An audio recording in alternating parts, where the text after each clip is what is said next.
मैं उन लोगों में से थी जिसके बारे में लोग अक्सर सुना करते थे। ऐसी लड़की जिसने अपने माता पिता की बात नहीं मानी और अपनी पसंद के लड़के से शादी कर ली, लेकिन रिश्ता नहीं चला पाई और तलाक ले लिया। ये बुरा सपना मेरे लिए हकीकत था। हर दिन लोग मुझे घूरते थे या फिर ताने सुनाकर जाते थे, जिसने मुझे खुद पर ही शक करने पर मजबूर कर दिया था। मैं इन सब चीजों के दबाव में आने लगी और लगता था कि बस जमीन में समा जाऊं ताकि मुझे ये सहना ना पड़े। हालांकि मैं इससे दूर नहीं भाग सकती थी। मैंने ऐसे शख्स से शादी की थी जिसके साथ मुझे लगा कि हमेशा साथ निभाऊंगी, लेकिन मुझे क्या पता था कि बाद में ये मेरे लिए एक बड़ी गलती साबित होगी। मेरी और ध्रुव की मुलाकात तब हुई थी जब वह एक स्ट्रगलिंग सिंगर था। वह बार और रेस्टोरेंट में गाया करता था और इससे होने वाली कमाई से घर के खर्चे उठाता था। वह बहुत ही आकर्षक व्यक्ति था और उसकी आवाज ने मेरा दिल जीत लिया था।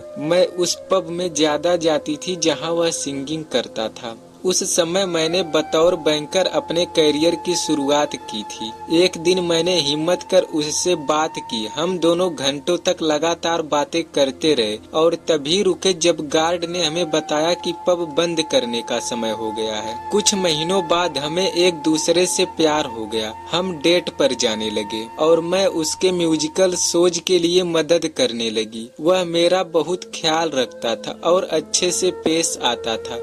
ध्रुव मुझे अच्छे से समझता था और मैं जब उसके साथ होती थी तो बहुत खुशी महसूस करती थी। हालांकि मेरे माता पिता मेरे इस प्यार से खुश नहीं थे, लेकिन मैं फैसला ले चुकी थी। 1 साल बाद हम दोनों ने शादी करने का फैसला लिया। ये सबसे अच्छा निर्णय हो सकता था क्योंकि मैं उसके प्यार में पागल थी। मैं उसके माता पिता से भी मिली थी और वे बहुत ही अच्छे लोग थे। हालांकि मेरे पेरेंट्स को ये रिश्ता कुछ खास पसंद नहीं था। उनका कहना था कि लड़के के पास कोई असली काम नहीं है और वह अभी भी संघर्ष ही कर रहा है, जिस वजह से हमारा भविष्य सुरक्षित नहीं बन सकेगा। लेकिन मैं एक मजबूत और आत्मनिर्भर महिला थी। मैंने इन सब बातों पर ध्यान न देकर फैसला किया कि अब मैं ध्रुव से ही शादी करूंगी। शादी के पहले कुछ साल काफी खुशी से बीते। वह मुझे काफी सपोर्ट भी करता था और उसके साथ रहते हुए मुझे सशक्त महसूस होता था। भले ही वह घर के लिए बचत करने में ज्यादा पैसे नहीं दे पाता था, लेकिन वह इस कमी को पूरा करने के लिए मेरी गैर मौजूदगी में घर के सारे काम संभालता था। हालांकि कई महीने और साल बीत जाने के बाद भी ध्रुव अपने लिए कोई फिक्स जॉब ढूंढ पाने में सफल नहीं हो सका और भविष्य को लेकर भी उसकी कोई मजबूत योजना नहीं थी।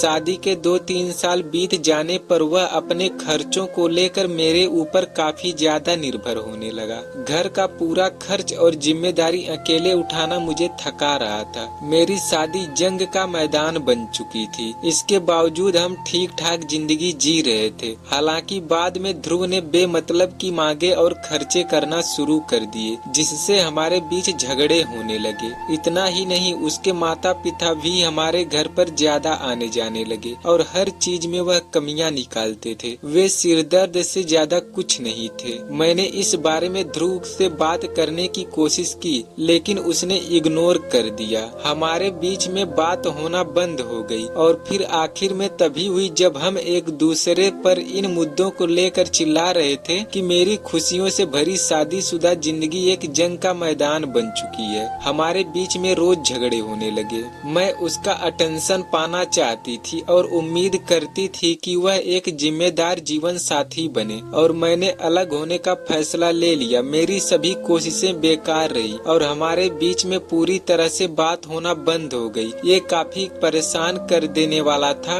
मैं किसी ऐसे शख्स के साथ नहीं रह सकती थी जो इतनी मुश्किलों की जड़ बन रहा था। मैं उससे जितना प्यार करती थी उतना ही प्यार मुझे खुद से था और मैं अपनी भी इज्जत करती थी। मुझे इस रिश्ते से 1 साल में ही इतना दुख मिला कि आखिरकार मैंने अलग होने का फैसला ले ही लिया। मुझे तब और पीड़ा महसूस हुई जब मैंने देखा कि ध्रुव तलाक से हमारे रिश्ते को बचाने की इच्छा तक नहीं दिखा रहा था। वह इसके लिए राजी हो गया। इस पूरी स्थिति के दौरान भी हमारे बीच कोई बात नहीं हुई। मैंने फिर भी कोशिश की, लेकिन उसकी ओर से कभी भी मुझे जवाब नहीं मिला। महीनों बाद तलाक की कानूनी कार्रवाई पूरी हुई और हम अपने अपने रास्ते निकल पड़े। मैंने कभी सोचा भी नहीं था कि मैं एक ऐसी शख्स बन जाऊंगी जो अपने ही पेरेंट्स की बात ना मानकर इच्छा से शादी करे और फिर उसका ये नतीजा निकले। साल 2016 में हमारा तलाक हुआ था। मैंने अपनी नौकरी करना जारी रखा, लेकिन मेरे बुरे शादीशुदा जीवन ने मुझे भावनात्मक रूप से बुरी तरह से थका दिया था। मुझे अभी भी ध्रुव की बहुत याद आती थी। आखिर में भले ही मैंने खुद को चुनने का फैसला किया, पर यह भी सच है कि मुझे उससे बहुत प्यार था। मैं उसके व्यक्तित्व और आवाज की ओर आकर्षित हुई थी। इसे भूल पाना आसान नहीं था। मैं इस तरह महसूस करने पर खुद से नफरत भी करती हूँ, लेकिन जब भी हमारी शादी के खुशी के पल मेरी नजरों के सामने आते हैं तो उसके लिए मैं तड़प उठती हूँ। कई बार मैं सोचती हूँ कि क्या मैंने तलाक लेकर सही किया।